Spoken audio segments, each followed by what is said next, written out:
Hey everyone, welcome back to my channel. In today's video, I'm going to show you how to change the display language on your PC or laptop.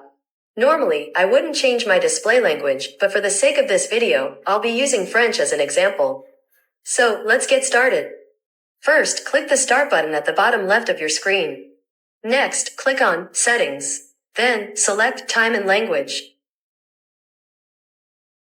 In the Time and Language menu, click on Language in the left sidebar.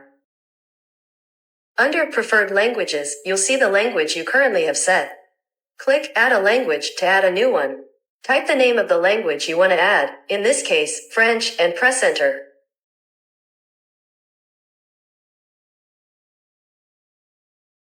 Click Next. Then click Install. The language will start downloading. After the download is complete, scroll up and under Windows Display Language, click the arrow and select the newly downloaded language.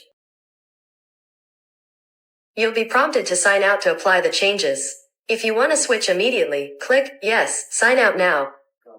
But for this example, I'll click No, sign out later, because I don't want to change the language right now. Now scroll up and click the keyboard icon.